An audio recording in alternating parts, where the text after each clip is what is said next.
Dia macam hati saya tu. Besar tak besar? Besar, kuat colour. Ada macam pakaian orang Muslim lah. Cuba putih macam tu. Macam tu lah. Selalu nampak ke? Ni nampak tak? Okey, nampak sekarang kan. Ada je gangguan yang dia nampak sendiri. Okey, nampak sendiri pakaian berjubah Muslim. Ketika ini sedang melihat ya. Ya. Okey, rasa badan macam mana sekarang ni? Gigi. Gigil badan kan. Ada naga nenek tu sangat hitam.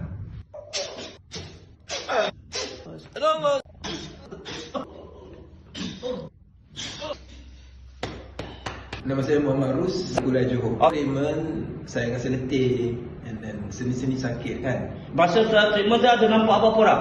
Saya nampak naga, saya nampak orang Melayu pakai baju hitam, dan saya nampak nenek tua, dan ada orang yang saya kenal 4 orang, itu saja. Lepas treatment, masa treatment tu semua lega, tak ada masalah lagi, nak rasa insyaAllah. So rasa badan sedap lah? Lagi sihat daripada semalam. Okey, rasa clear lah? Ya, clear. Tolong terima kasih di SJM Aris.